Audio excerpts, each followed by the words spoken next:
What's up, everybody? We are Jamile de la Madrid, Paula Gardida, and Cristobal Bárcena, and this is assignment number 4, Marketing Decisions and Strategies. This Girl Can. This Girl Can is an advertising campaign launched in the UK in 2015 by the National Lottery and Sports England, with the aim of telling real stories of women who get active or play sports. But this is not the UK.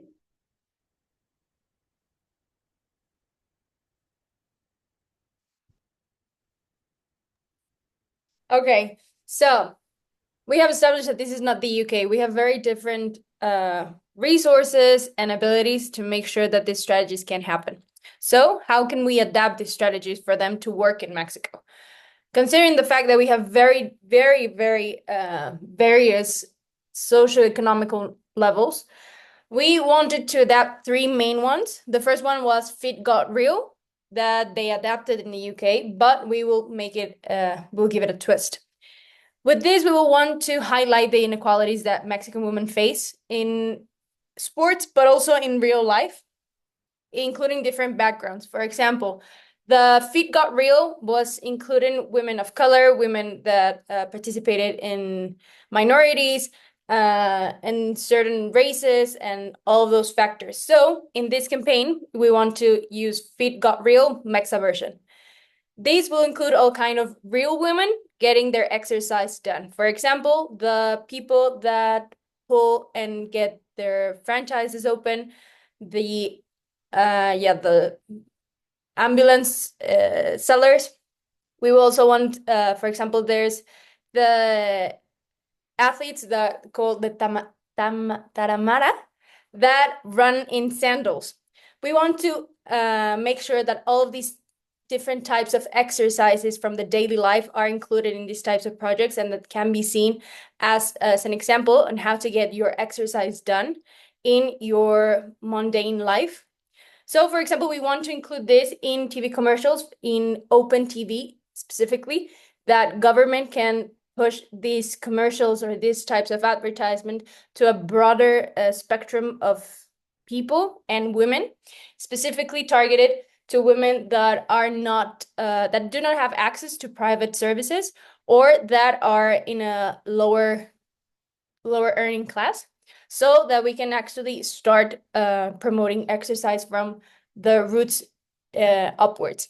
The second one is the strategy that they use is the Studio EU Lounge, but we will want to adapt it to PE for girls too. We know that it's a very big problem that, for example, in schools, you do not see girls involved in PE classes.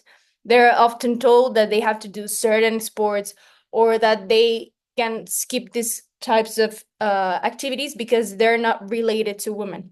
So we want to change this by making it more attractive for them, even more attractive for teenagers, adapting activities that are related to their own status. For example, volleyball, yoga, boxing, dance, all of these activities that are more attractive for women, but not exclusive to them, so they can feel more involved in the community and involved in sports in general. This will be introduced in school curriculums, beginning mainly in private schools, but the initiative is to launch it into public schools, supported by the government, to make sure that these types of programs can reach a very widely range of people. The third one is Period. That was a strategy implemented for Studio U and Fortyworm that talks about the menstrual cycle and the importance of it in sports. It is to make sure that not only athletes, but women in general, younger women specifically, do not feel ashamed of having their period, but also promoting doing sports while in this period. So we will want to launch a campaign with menstrual Mexican brands, and specifically there's some that already do this, for example, Kotex, but we will try to do it with lower name brands that can reach a broader spectrum for certain areas. These will include care packages that can be included in schools, sports facilities, rural areas, to promote also the education in in menstrual cycles, health, but also the involvement in sports, to debunk the myths that come from menstruating while being athletes or while being girls, so that we can also promote the fact that women want to get involved in sports, not only just in certain times of the month. What are the objectives of this implementation? The first one is to show real examples of what is actually going on. Real women that you see out there with jobs, with daily movement in their lives that are not really broadcasted as the main objective. Pushing a cart up a hill or selling your elotes, it's still a workout. You're still doing it, even though it's not advertised as that, because it's not your economic level. So we want for them to have their involvement in their day-to-day lives broadcasted, to also generate a viral social media presence with Mexican success, because they are real life stories across all socioeconomical levels. The second one, the objective is to reduce the dropout rates from sports programs among teenage girls. If we promote the sports from a very young age, we can assure that we can retain them for longer and create athletes along the way. We can introduce friendlier ways for them to join sports, but also continue these habits along their lives. And the third one is to normalize the topic of menstruation in campaigns that are targeted to younger audiences and their impact in sports. This is to help reduce period-related sports absences by 50% and to make sure that we can get a bigger involvement of girls without their fear of menstruating and this being a problem for them. And so, well, in order to make these strategies happen, different people need to make different decisions. So starting to Ana Guevara, we need budget approval. So she needs to approve the federal budgets for nationwide campaigns and programs. Also, the policy changes in these activities or these strategies may include some changes in the policies that the actual policies has. So we need to authorize the curriculum modification and establish new sports facility requirements. This applies principally to the Peace for Girls too. And well, also we need help in partnerships to approve partnerships with health institutions and indigenous communities. So talking a little bit about each program, for Fit Cultural, we need the final approval of federal board for nationwide campaign. Also the approval of the bill commercial airtime on public channels, since this part of marketing it is important, and as well the establishment of partnership framework for states.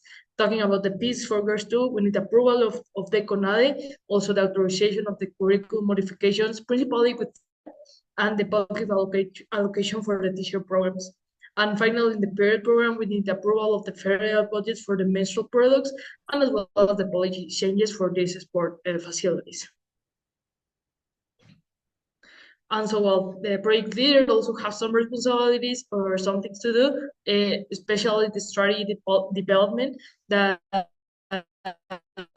she needs to design campaign messaging, select demographics, and create implementation short timelines. This, since all the campaign needs to have like an objective. It cannot be all only in general, because it all have a process, so it can be like a good process and a good implementation, as well as the partnerships. We need to develop partnership strategies and educational content guidelines so the project can have the impact that we want. And finally, we need to know how to evaluate. So the project leader needs to establish which one are going to be the KPIs and the impact measurement methodologies for all programs. So principally talking about the project leader, I think that it needs to be considered all the process that these strategies need to happen. So this is good in the way that we implement it. And finally, as a team, we also have some responsibilities as the content creation. Now that I talk about the marketing part, so we need to develop training material, educational content, and social media strategies so the campaigns can have the impact that we want, and we need to bring these people, especially the women, that to attract and to practice sports for them.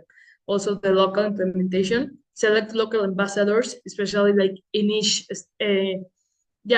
state, so they can adapt the sports activities by region and manage distribution logistics. And finally, the feedback and tracking. The team needs to create process tracking systems and implement feedback collection methods so these strategies can can be better in the future and not stay in the comfort zone.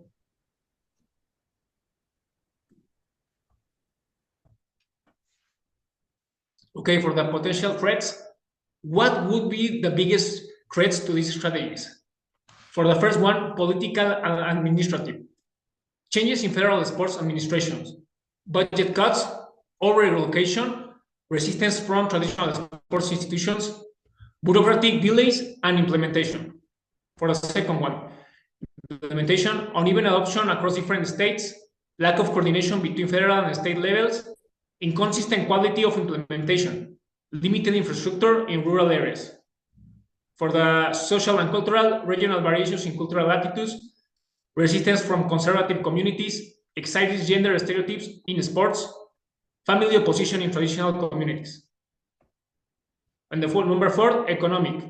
Economic disparities affecting participation, limited private sector investment, sustainable funding challenge, cost barriers for participants, and the last one, organizational.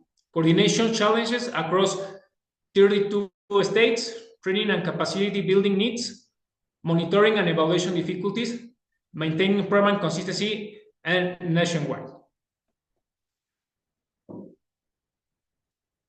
And the final conclusion, we think that we have a brighter future. And these strategies aim to transform women's sports participation in Mexico. By addressing cultural, educational, and practical barriers, we can create lasting change and empower women across the nation. Thank you.